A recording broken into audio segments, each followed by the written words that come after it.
From our Universal Radio studios. Celebrities from TV, music, movies, literature, politics, and show business. At one time or another, they all come to the Ron Sedgy Show. So why don't you? I needed money 'cause I had none. I fought the law and the law won. I fought the law and the law won. You can try fighting the law all you want, but the law is always going to win. From politicians and celebrities to sports figures and business leaders, they're fighting the law. Now, here to sort out the nation's top legal news stories is America's favorite legal analyst, Royal Oakes. This is the Royal Oakes Show. Robbing people with a 6-gun. I fought the law and the law won. I fought the law and the law won.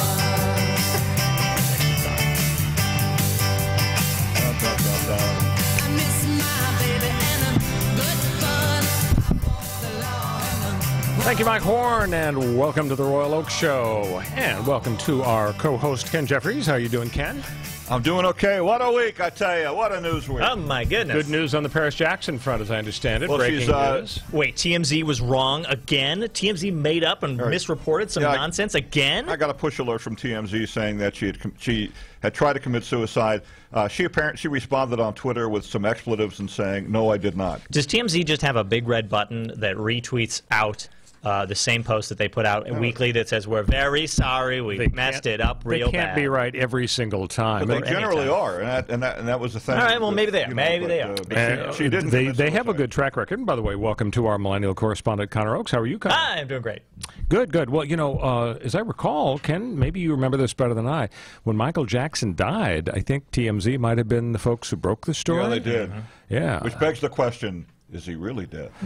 Well, people are asking about Elvis and all of the big celebrities. You know, the second person or news outlet or any organization of any kind on Earth to report Osama bin Laden's death was Dwayne "The Rock" Johnson, who reported it about 11 seconds after the news broke, indicating that you could say the tweet had been drafted ahead of time. Almost like these Navy SEAL guys like to buddy up to Dwayne "The Rock" Johnson. The Rock tweeted it? The Rock tweeted it out about 40 seconds after the AP tweeted it out. Before any other news outlet. They call him a big jabroni. And, so that set the conspiratorial tongues wagging. Well, I'm sure. I mean, everybody kind of put the pieces together. Who do Navy SEALs like to hang out with? The coolest dude on the planet, Dwayne "The Rock" Johnson. Interesting. Obviously. Okay. He's everywhere, knows everything. He's everywhere. So, yeah, it was a big week. We got the admissions scandal, including a class action lawsuit for $500 billion. I think maybe a touch grabby. A little touch, yeah. You could. Yeah, capital punishment shut down in California thanks to our fine Governor Gavin Newsom. Just how stupid do the district attorneys feel going to court and saying, Your Honor, yes, we will be seeking the death penalty? Because you can still seek it. Yeah. He's not preventing capital punishment from being implemented. It's just that he's giving everybody a reprieve, one reprieve after another. We'll talk about that. Beto is running. Shocker. I'm wondering if he doomed his chances for president by saying he's a capitalist, because they interviewed him, and he speaks Spanish fluently, so he was speaking on Spanish I actually radio. thought he was Hispanic himself, and I because you thought Beto might be a Latino name. I don't know. I mean, I think he's Irish. O'Rourke, right? Well, Yep. The day before St. Patrick's Day, yeah. It's true. Of course, he does live in Texas, so that's probably where the Spanish fluency comes from. Could be. Nancy Pelosi wants the voting age lowered to 16, probably because now after all of her surgery, she looks 16, so she identifies with the teenagers. Some wise person recently said, I'm sorry I can't attribute it, I don't remember who it was, but they said the voting age should be the youngest age of the person who was tried as an adult in that state. Oh, you see, that's not good, because you're going to have 12-year-olds. You're going to lock them up for it, let them vote. I don't think just because somebody at age 13 does such a horrendous crime that they are treated like an adult means that they should be able to vote. Look, that shouldn't be the franchise factor. I think we can get the pro-life people on board. Fetuses should be able to vote.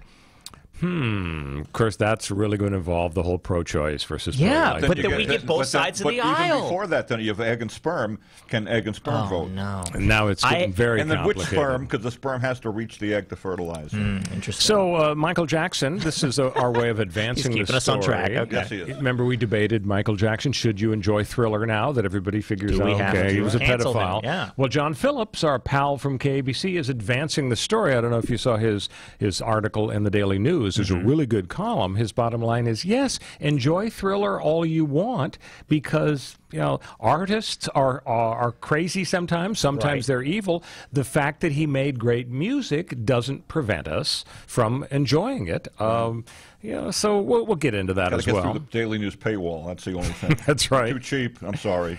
Ann Coulter's feud with Donald continues. Now, there's a cage fight I would watch for pay-per-view. I'd yeah. pay some money to see The Ann. Rock would be part of it. true. Could also Well, be, you know. but that would be too easy. The Rock could clobber all of those Michael people. Buffer introduced I- it, say, let's get ready to rumble. And, Yeah. I cannot imagine Trump holding his own. I mean, he's a big guy. He's probably 350, 60 pounds, claims he's 212 or whatever in his physical.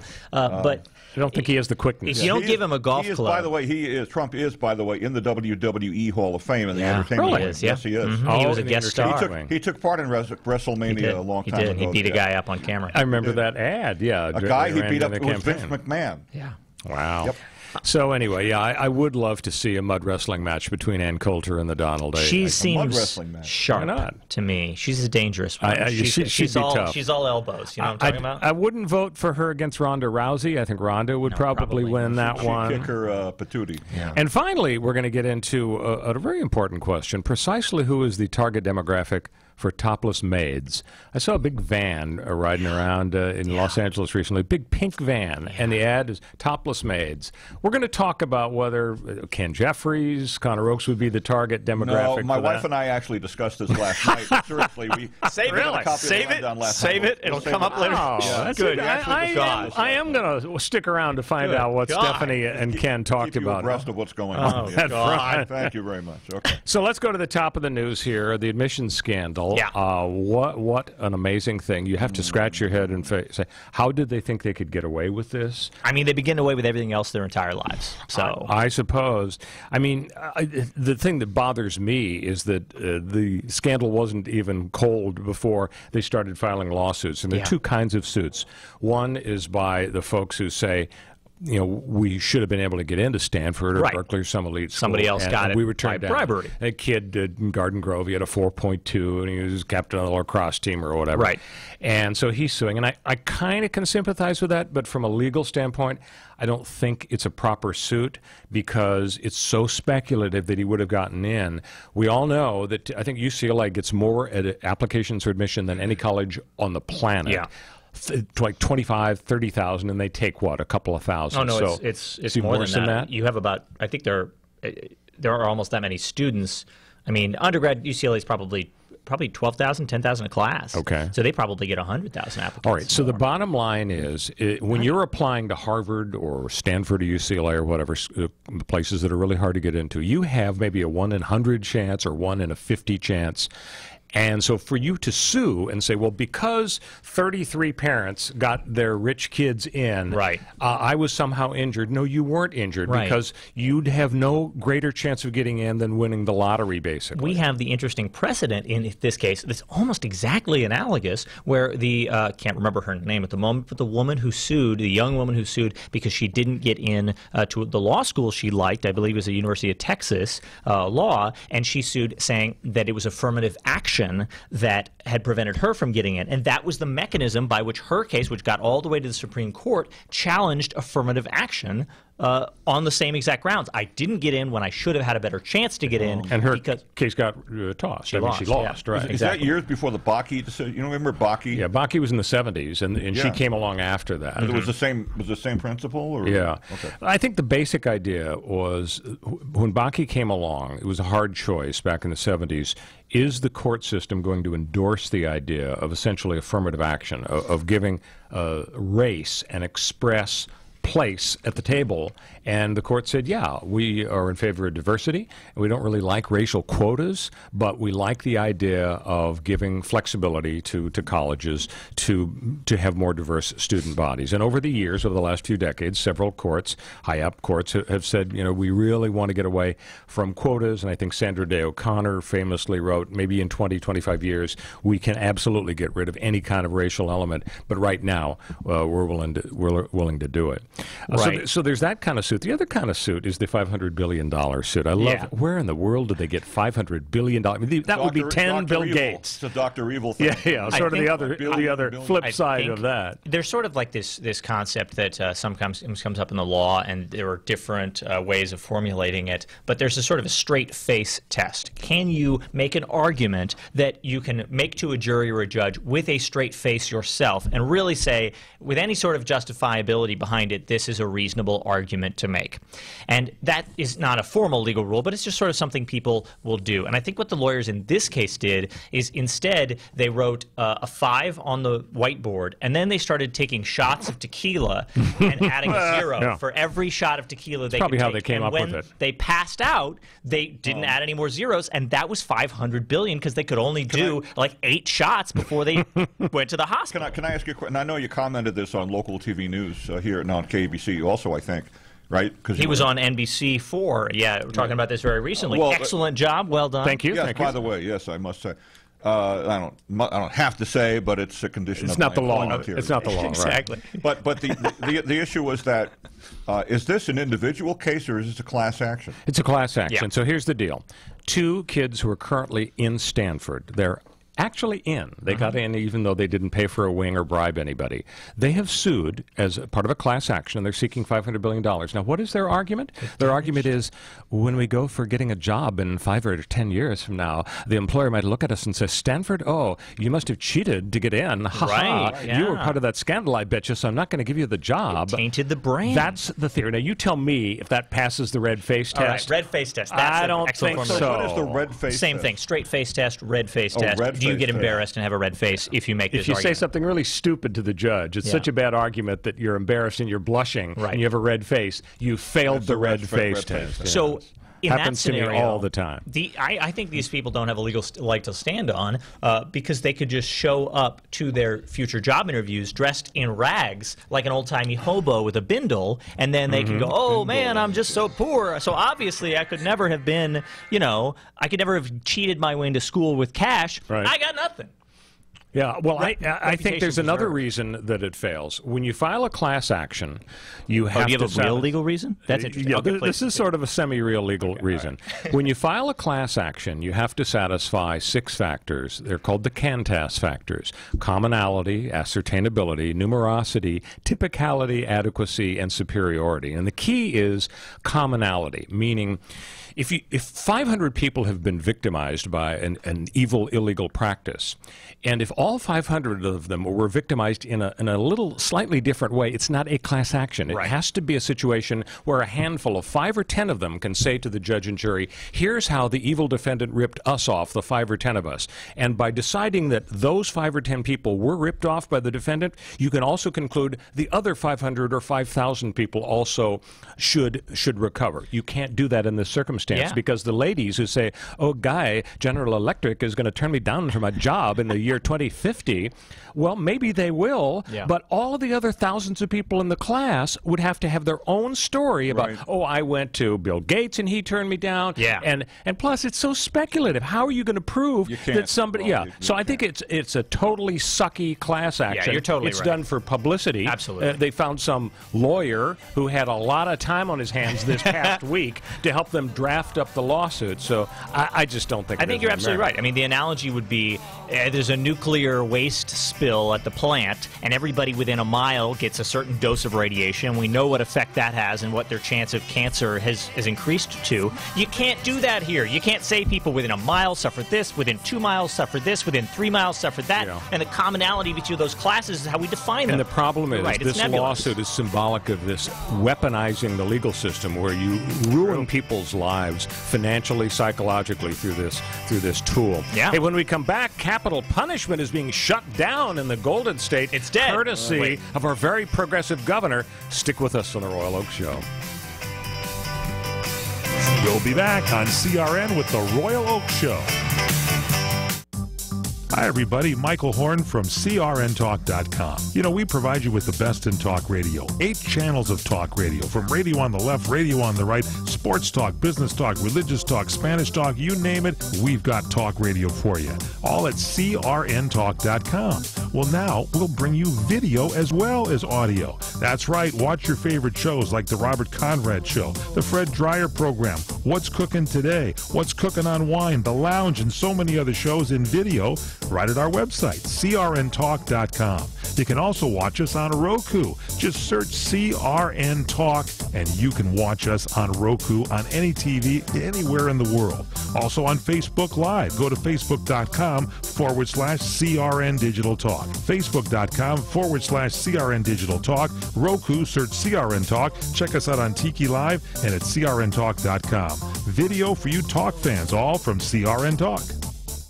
The smartest way for you to get the lowest prices on your plane tickets, domestic or international, is to call SmartFares first or last, but you've got to call us before you book your plane tickets. Fly anywhere in the world, fly anywhere in the U.S., and SmartFares can save you up to 75% on your plane tickets. We have the lowest airline ticket prices on over 500 airlines, and you've got a great 12-hour free cancellation window. Plus, with our live agent help, you can always get fast help and fast answers. So on your next trip, maybe today, maybe tomorrow, how about right now? Pick up your phone and call SmartFares, plus save up to 75% on your plane reservation. So call right now. 800-915-2644. 800-915-2644. 800-915-2644. 800-915-2644. Balance of Nature's fruits and veggies in a capsule. It was early last week that I felt as though there was going to be a cold coming on. What I did is increase my intake schedule earlier in the day, and 2 days later, all symptoms gone. That was my first real battleground test to see, okay, let's see what this can do. Outside of that, I feel better all health. I noticed another lift that says, yeah, this stuff is coming on. I've had people come up to me and say, hey, you know, are you brainwashed by this? I said, no, nothing like that whatsoever. I said, it just simply works. When you call, use discount code FLASH, and we'll take 20% off any first preferred order of Balance of Nature and have it shipped to you free. Call 1-800-246-8751. That's 1-800-246-8751. Or go online to balanceofnature.com and use discount code FLASH.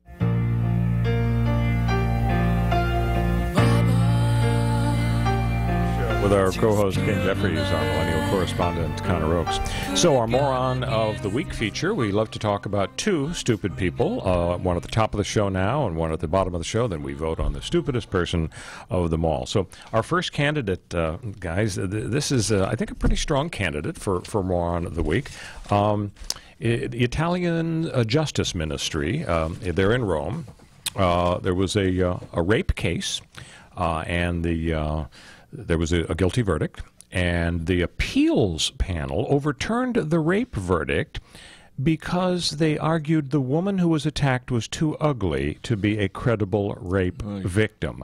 And if you want to hear the postscript here, the appellate panel, all female justices who made this idiotic decision. What? Yes. 2 Peruvian men were convicted of the 2015 rape of a Peruvian woman. The Italian appeals court overturned the verdict and absolved them, finding she wasn't a credible witness. Now, in part of the ruling, the court noted that the suspects had found her unattractive and too masculine to be a credible rape victim. Again, this is women on the panel. Oh, boy. The appeal sentence quoted one of the suspects as saying he found the woman unattractive, had listed her as Viking on her cell phone. What in the world? And there's, of course, this sparked outrage in Italy. Obviously. They prompted a flash mob Monday outside the court where the protesters screamed shame and held up signs saying indignation. That's kind of, that's renews my hope, maybe, that this is not the public opinion at the time. Because, no court entirely reflects the public opinion at any given moment, but hopefully they sort of follow the zeitgeist a little bit. And this sounds like a court, a body of people that is so unbelievably out of touch with society at the moment and the way that we think of victims that I can't even imagine it. It blows my mind. The shots that contributed to all the zeros, maybe the Chianti on the bench. These, I think this court in Italy is located too physically close to the Vatican, and the medieval history is just seeping out of it like nuclear radiation and infecting. Also, now here I go, and I may be wrong on this. There was a case also in Italy years ago where the judge threw the case out. The woman was wearing jeans and therefore too sexually attractive, and therefore she invited the rape. Do you remember? And there was I didn't remember that. It sparked a moment worldwide about women wearing jeans. Wow. Do you remember that? I don't recall it, but I think this is even more moronic. Oh, this is worse. Yeah, this is maybe worse. This is, I think a lot of these cases that we see are probably, and I don't know this, but they're probably examples of how bad facts make bad law. Is that frequent phrase that you hear where the case itself is very difficult and the facts look very bad, and as a result the panel is just sort of torn where I don't know how to find it. This person, I want to find these two men innocent for some other bevy of reasons that they can't bring and to bear because of the rules of evidence. They can't talk about it or whatever else, and half the time you end up with this ridiculous, insane headline because somebody who was grasping at straws was trying to justify their gut feeling as to whether these people were guilty or not, and they went about it in an absolutely moronic way that obviously, like I said, totally at odds with our views in society. How would you like to be the woman involved in this whole thing? Oh my God, ruin your life. Well, I think the female justices are very strong candidates for Moron of the Week. We'll see how they do up against the moron at the end of the show.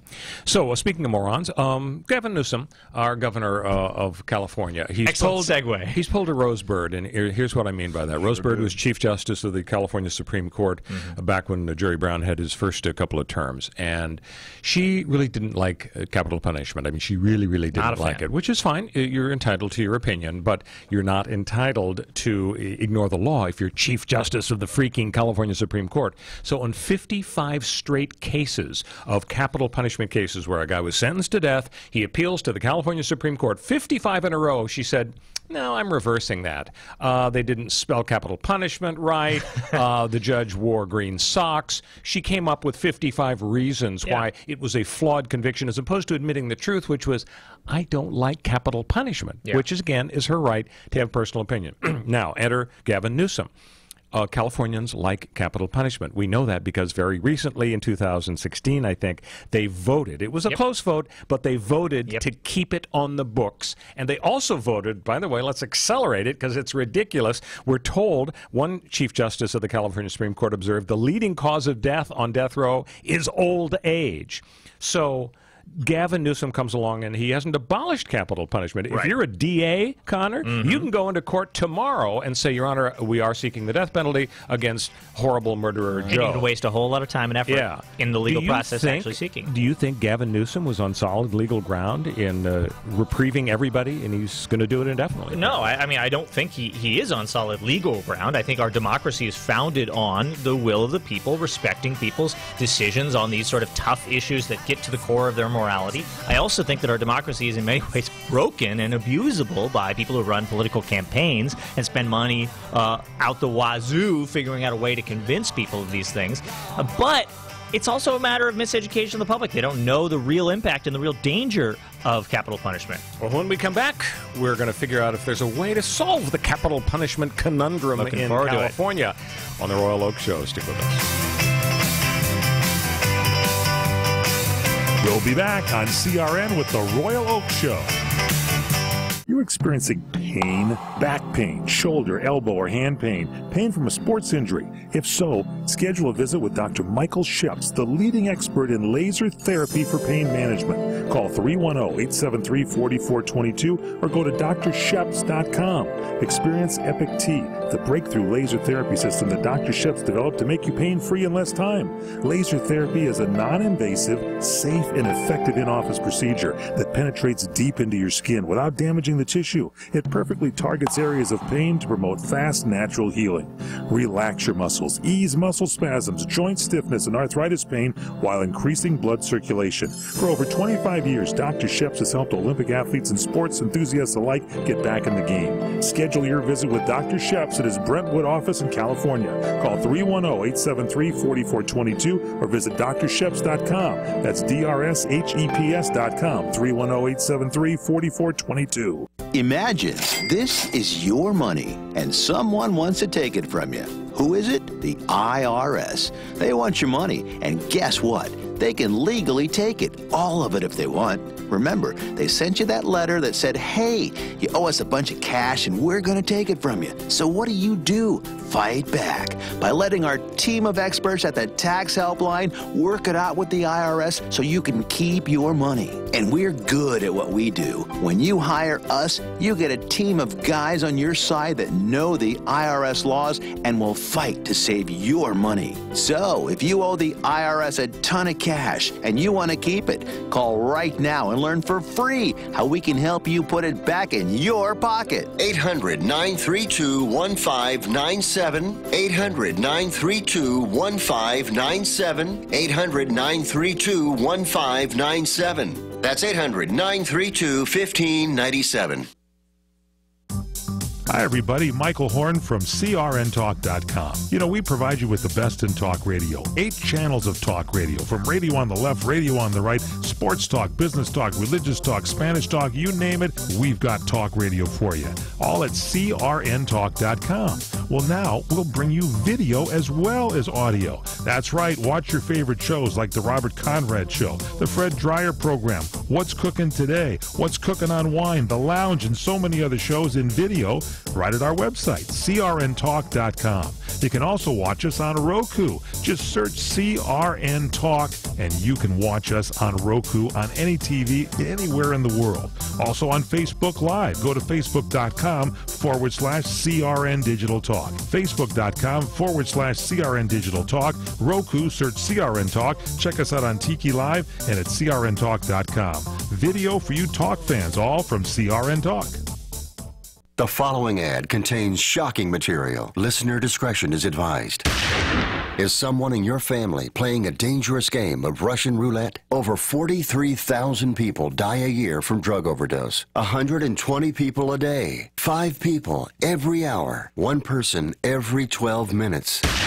88,000 people die every year from alcohol abuse. Over 240 people a day. 10 an hour. 1 person every 6 minutes. Somebody you know may be next. Learn how to help someone you love get away from the drugs, alcohol, and bad influences. With the FMLA, people can take a leave of absence from their job and still keep it. Call Quit Drugs 321 now at 800-378-3315, 800-378-3315, 800-378-3315. That's 800-378-3315. Welcome back to the Royal Oak Show with our co-host Ken Jeffries and our millennial correspondent Connor Oakes. We've all heard it through the grapevine. Yes. I believe that's ringing in our ears now. Isn't that the lovely song? We've heard it through the grapevine that there aren't going to be any more executions in California thanks to Governor Gavin Newsom. So in 2008, a commission appointed by the legislature concluded the state could save $126 million a year if death sentences were converted to lifetime incarceration. And so a lot of people have argued that that's a reason to get rid of capital punishment. The statistics are all over the place in terms of whether it really deters murder. But the fact is the voters have repeatedly said, yeah, let's stick with it. But of course, since 2006, we have had no execution. So it's been 13 years in California. Only 13 inmates have been executed since California reinstated capital punishment in 1977. And I guess one problem that I've never quite understood, I haven't made a study of this, but why is it that it's so hard to get the 3-drug cocktail to make sure that people aren't suffering? You know, you stick them with something and they're sort of paralyzed, and people worry that they maybe are experiencing pain on the way to dying and they can't express it, and we don't want to inflict pain. But, I mean, we kill animals in every vet office in America all the time, and I'm sure that we figured out that little Whiskers is not suffering on his way to heaven. So why can't we do it for people? Does anybody know? Well, there's a lot of political pressure on that point. There are obviously a lot of interested parties, I would say myself included, who would prefer that we simply never resolve that issue and therefore make it difficult to resolve that issue. So you don't think people are making up the difficulty of working out the cocktail just because that's an excuse to squelch capital punishment? It's not that they're making up the difficulty, it's that there is difficulty and they're playing the difficulty up and they're not working very hard to solve that. Not that the drug companies aren't, it's that legislators and political activists are highlighting that that is dangerous and important. And I mean, let's be frank, you can be doing both at once. It's possible to chew gum and walk at the same time. You've got people out there like myself, who very much don't want capital punishment to go forward for moral reasons and for the danger, I think, of false positives. That would be a moral reason. And therefore, that I will take basically any opportunity to stonewall the political process to make sure that it doesn't come into being. But at the same time, that stonewalling is over sometimes legitimate issues. Like, what are the effects? I had a law school classmate who was a couple years older than I, and she had written a very good and very compelling and very well researched paper about the effects that other people have also talked about, the effects on the executioners themselves, the people involved in the apparatus of applying the death penalty, and the mental strain that it places on those people. If you have to be the doctor or the prison guard who straps the guy down or the person who puts the cocktail together, there's a reason why for a long time we have these sort of myths or truths about the execution squad, the firing squad, being given, one blank bullet and the rest are real, so that nobody knows for sure that they were the one that pulled the trigger. And that's a pretty crude way of trying to resolve this. It doesn't take you out of the room where a guy died. And so you could say this about a lot of things. Well, the prison industrial complex is horrific and every prison guard experiences massive mental stress for being part of it. Yeah, you're right. And we all experience massive mental stress for being part of a society where terrible things happen. But if we can take that one pivotal, important death penalty is different in kind, different not just in quantity of punishment, but it's a different kind of punishment. Well, that's the argument. That out of the system. Let's talk about the legality, though. Governor Brown was pressured to issue a blanket commutation of all death sentences, and he decided not to do that. Yeah. And now some people are saying the reason he didn't do it is because he knew he really couldn't do it. Under the California Constitution, a governor may only pardon or commute a sentence of a person twice convicted of a felony if the California Supreme Court agrees with it. And the vast majority of these guys on death row have at least 2 felonies on their record. And that may be a reason Governor Newsom chose not to commute sentences, but instead he's granting a reprieve. But he's going to grant one reprieve after another. So people are questioning the legality of that. It feels like a loophole. It absolutely feels like exploiting the system. What does it mean to all these people on death row? I mean, does it, if he but he's not commuting. It means temporarily. They know they will not be executed. Until when? He is until he's they no live longer in governor? He doesn't say. He doesn't say. They live in suspense. It's open-ended. So I mean, this is a lot. Honestly, the analogy is close between this and Trump, whose emergency declaration, national emergency declaration, was smacked down by the Senate. In response to that, he said, well, I'll just issue my first veto of my term, and I'll veto the Senate's resolution smacking down my emergency declaration. And everybody says, that really defeats the purpose. If we thought that it was okay for the president to veto a declaration or veto the announcement of the senatorial smackdown of the announcement of a national emergency, then the national emergency law would not have built into it that the legislature could condemn the president's usage of the national emergency. It's a loophole. Well, it absolutely looks like executive power, and Newsom's doing the same thing. I'm Trump sure is Newsom doing. would be absolutely delighted to be compared to Donald Trump. Yeah. Hey, let's talk about Beto O'Rourke. He is the flavor of the month or of the week. Made a big splash with he stood up on a table in a bar or something, and he gesticulated wildly when he announced his presidential campaign. And wasn't it interesting that Donald Trump focused on that? He talked about his hands. Yeah. Well, his hands, wild gestures, You tell me if that... you have a theory as to why the president would focus on something as sort of superficial as that? I think he's got nothing else to grasp because Beto's generally pretty centrist, He's not an extreme liberal like a lot of the candidates are trying to position. He said he was a capitalist. Yeah. He was interviewed, and I was stunned when that pretty much ends it. There's no way he's going to get nominated by this Democratic Party now. Trump has been criticized online for using his hands also. Oh, yeah. As an accordion. It's a projection, Have you seen this? Yes, right. Can we call it a meme? Is that what this is? Yeah. And they stick a fake accordion between his hands, and he's playing the squeeze box back and forth and back and forth. Yeah, he's a polka fan. He's definitely calling the kettle black here. This is Trump projecting one of the things he's probably sensitive about. And it's also, it sort of reveals, I think, that all of Trump's criticisms and nicknames and everything else, they're based in him grabbing onto a cultural trope that he can exploit. If it's about a woman, then he'll say something that is tied in with the fact that women are frequently criticized for being bossy, like Hillary Clinton was, right? So we take something that is a cultural trope, and is that a cow joke that he can tap bossy into? He can tap into it and say, I'm going to use that to excite my audience, who's there in their back of their minds. They all go, oh, I get it. Right. This is how we insult that kind of person. How do you insult Beto O'Rourke? He's some boring white dude. Trump has no ammunition against boring white dudes. He is a boring white dude. The thing is this: he may not be a boring. He excited his own base, if you want to call it that, during the unsuccessful Senate run against. Right. And that's another thing too. Against Grandpa Munster. Against what? Grandpa Munster. Yeah, Grandpa Munster, Al Lewis, who just paid a multi-tens of thousands of dollar fine to the SEC. Ted Cruz, good job. Oh, I didn't know that. Yeah. Okay, but in any event, he raised a whole bunch of money very quickly from small donors, and that might be appealing to the Democratic Party. Speaking of excitement, I have some news that we're breaking here. Beto O'Rourke's campaign is based on Americans having more sex. Were you aware of that? Sorry, what? He's going to vault into the White House. What, with Beto? Beto said in Texas, we have the problem with broadband in rural communities. You have that in Iowa as well, where farmers and ranchers literally can't get online, where people can't start businesses in their hometown. They can't go to Tinder and find a date tonight to find that special person who's going to make a difference in their lives. I want to make sure every American has that opportunity. Forget Medicare for all, Tinder for all. Yes, he wants Americans to have more sex. I want more super likes. That's the thing, right? I think he's on his way. Right. We also have another interesting candidate, and I forget his name right now, but he's the mayor of South Bend, Indiana. Yeah. And he would be the first gay. He would be the first openly gay president of the United States if elected. Yeah. Well, openly back in the day. But was it Buchanan? I'm saying openly. Okay. Buchanan was open because back then there wasn't the stigma about it, but it wasn't like it was in the papers.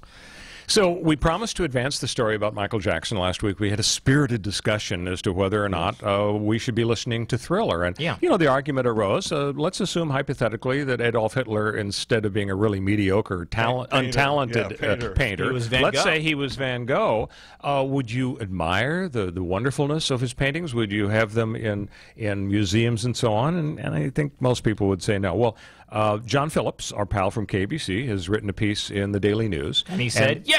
He said, worship look, painter Hitler. He said Michael Jackson was a great singer. He said, I don't want all things Michael Jackson purged from the public square. He said, great artists aren't normal. Many of them are mentally ill, violent, antisocial, and suicidal. Listening to a Michael Jackson song doesn't mean you want to hang out with the guy. It just means you like the song. If you believe the accusers, does that mean you're going to have to start listening to Jermaine Jackson? If so, you're not punishing Michael, you're punishing yourself. So has John Phillips altered your opinion? Are you going to enjoy Thriller now that you've heard John's view? I think John and I actually fundamentally don't disagree, because I think he and I think that there is a context, a situation in which we all should be listening to Michael Jackson's Thriller, simply because it is a great piece of art. And it absolutely is, as is pretty much almost everything else that Michael did.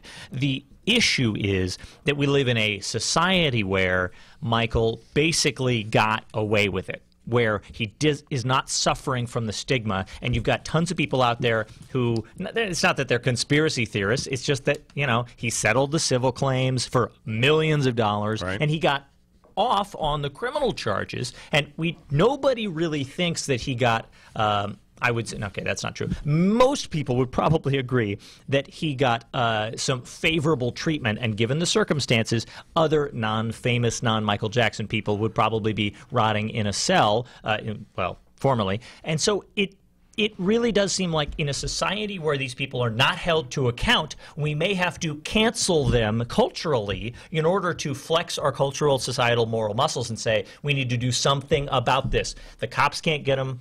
Society has to get them. We have to, in the same way that OJ is walking the streets nowadays, we have to say, when OJ walks down the street, we cannot take a selfie with him. We cannot post it online. We cannot go, oh my God, I just slap him around a little, so he can be arrested for battery. I loved you in the Naked Gun series. We don't do that. We instead say, we're going to ostracize you socially because you killed some people. You can't do that. So we have to flex our moral muscles if the cops can't catch One of the great lines John Phillips had in his article was, are we not supposed to watch Whatever Happened to Baby Jane because Joan Crawford was a really bad mother and not like Shaft?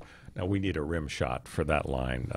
Not like Shaft. But, yeah. Or should we trade in our iPhones because Steve Jobs was a cruel father? So he's got a point. I think if the genius and the wonderful Van Gogh cut off his ear, remember that? Yeah, he did. Absolutely. But if it's separated from the misconduct by the artist, then maybe it's okay. I think John's right. I think Phillips is right. You know, you can enjoy the art and hate the artist. I think you also. I agree. You absolutely can. I just want there to be something holding these folks to account, and maybe the way to do that is take them off the air. So if we're going to if we're going to listen to Thriller, should we also let 16-year-olds vote? Nancy Pelosi thinks the voting age should be reduced to 16. Now, give me a break. This is pure politics. I'm sure she's read some surveys that say 16 and 17-year-olds will overwhelmingly vote for Democrats. Right. And that's why she's, I mean, you know, if the survey said 14-year-olds would vote Democrat, she'd probably go for that as well.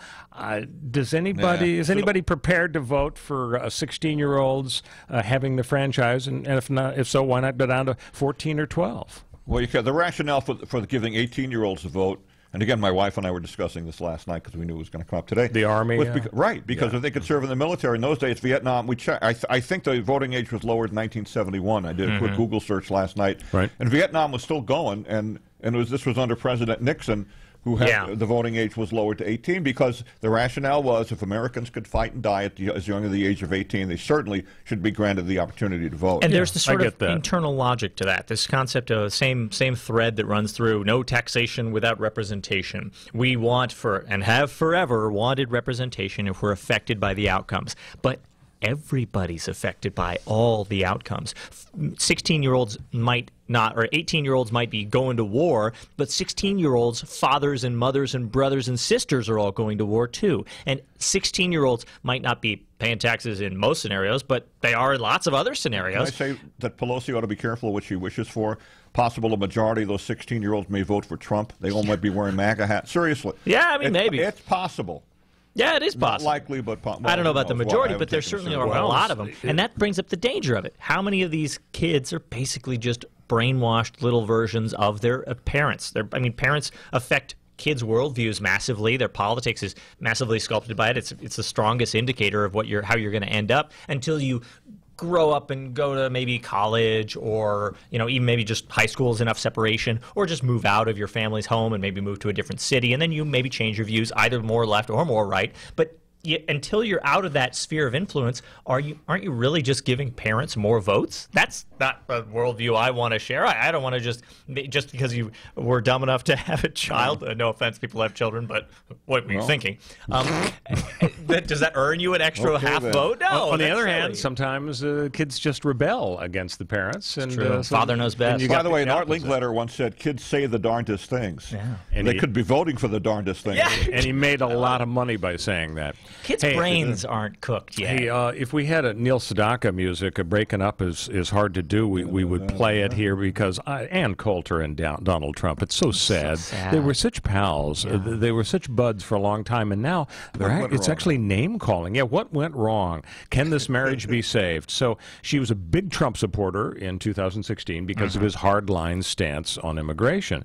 But now she's saying, I can't talk to Trump detractors because they're insane. I can't talk to the Trump flatterers because they think as soon as it comes out of his mouth, it happened. He's an excellent talker. It's just that when he comes to doing anything, he falls down on the job. She says Trump may be a shallow, narcissistic con man, but that doesn't mean the media are not the enemy of the people. Both things can be true. And now Trump, she calls him gutless, and he's calling her a wacky nut job. Ooh. Isn't this discouraging that these two honestly, those can't get back together? There's so much legitimate criticism of Ann Coulter that you have to go with generic wacky and nut job. Those don't even mean anything. They just mean wrong or unbalanced. That doesn't... he could have come up with so many better nicknames for her. If only. I mean, it really poses a problem, I think, for Trump, because how is he going to get reelected if so much of the population really doesn't like him? Right. And if he doesn't have an absolutely solid base, if Ann Coulter isn't on board... Who is? Randy Rainbow has a great new video where he talks about it. Even Ann Coulter has questions about it. Hey, when we come back, precisely who is the target demographic for topless maids? Stick with us. Balance of Nature's fruits and veggies in a capsule. I was singing in the shower, singing El Solo Mio. Oh, Solo Mio. As I was singing Mio, I sneezed. So I'm drying up, and I sneeze again. And I blow my nose. A whole bunch of stuff comes out. I'm suddenly realizing that I am breathing out of my nose the best I've ever breathed out of my nose in years.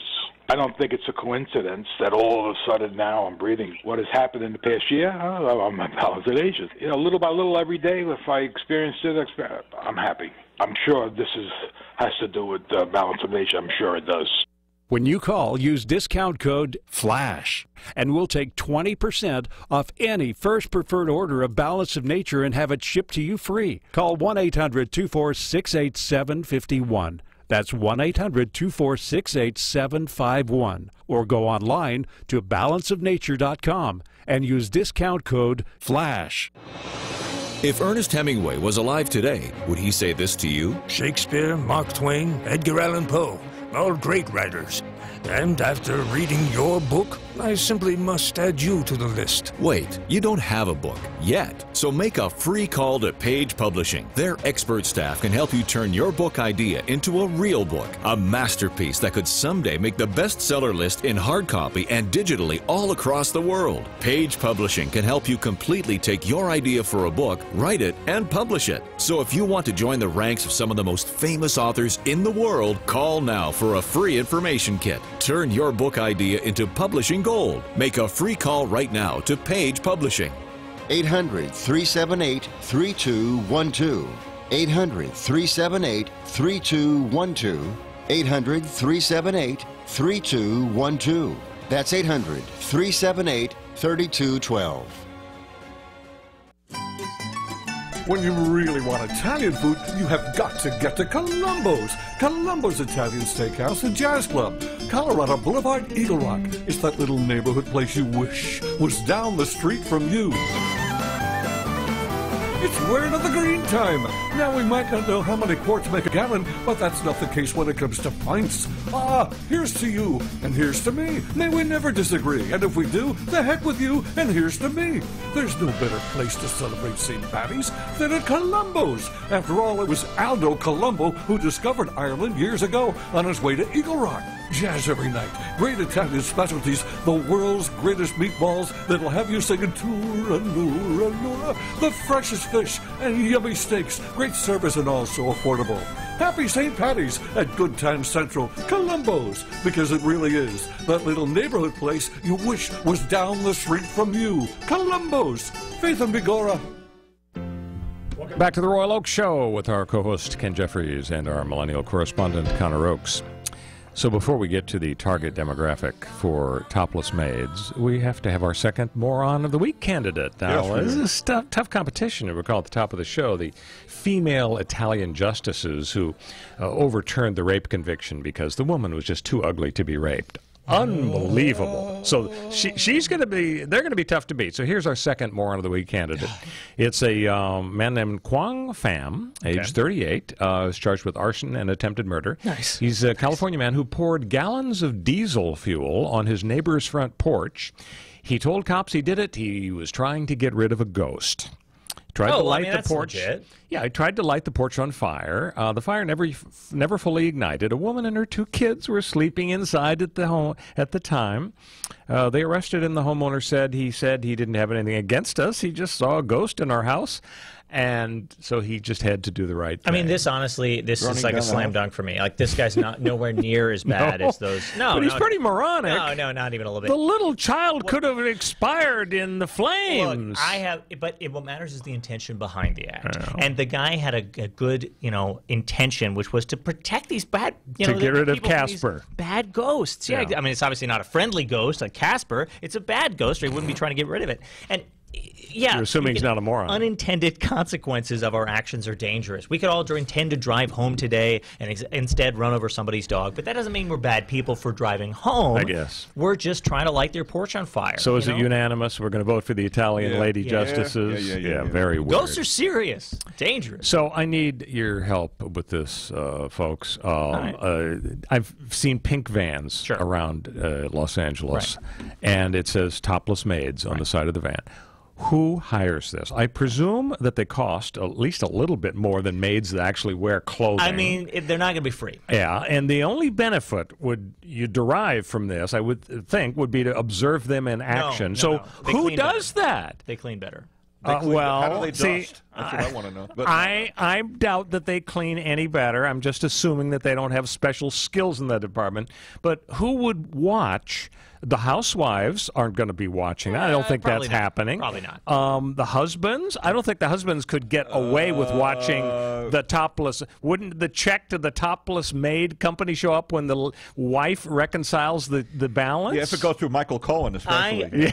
I'm not going to say that I've thought deeply about this topic, but I've also seen those ads around Los Angeles. Maybe for your non-Los Angeles viewers, our non-Los Angeles viewers out there, this is not a phenomenon that happens in Minnesota or Milwaukee or whatever. I don't know, maybe it is.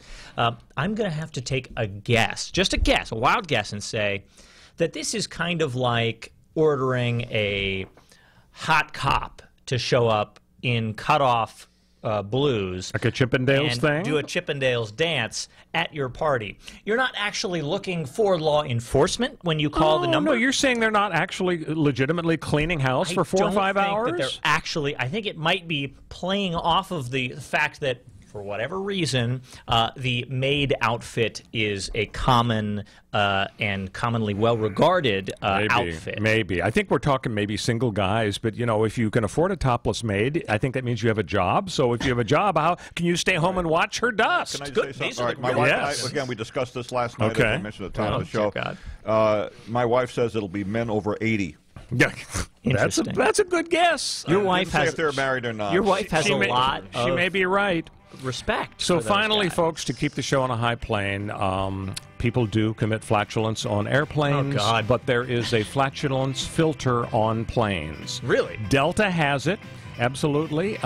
They are able, there's a frightening statistic claiming passengers expel 400 liters, 13 cubic feet of gas during the average flight, and Delta has a flatulence filter. I'm only flying Delta for the rest of my life. Well, they save on gas. Why not? No, I think it's very important. Brilliant. So, this is almost like a commercial for Delta. I realize that. But if you're dealing with 400 liters, it can be really, really unpleasant. So I think we've done a public service for people now. Thank you. They know which airline to go to. All right, folks, you have a great week. We'll see you next week on The Royal Oak Show. Which was most appropriate because that was your theme. Are you tired of hearing your favorite talk radio shows sound like this? What if you could hear your favorite shows in crystal clear, high-definition digital sound? Well, with CRN Digital Talk Radio's 6 channels of high-definition radio, you can now hear all of your favorite hosts like you've never heard them before in CRN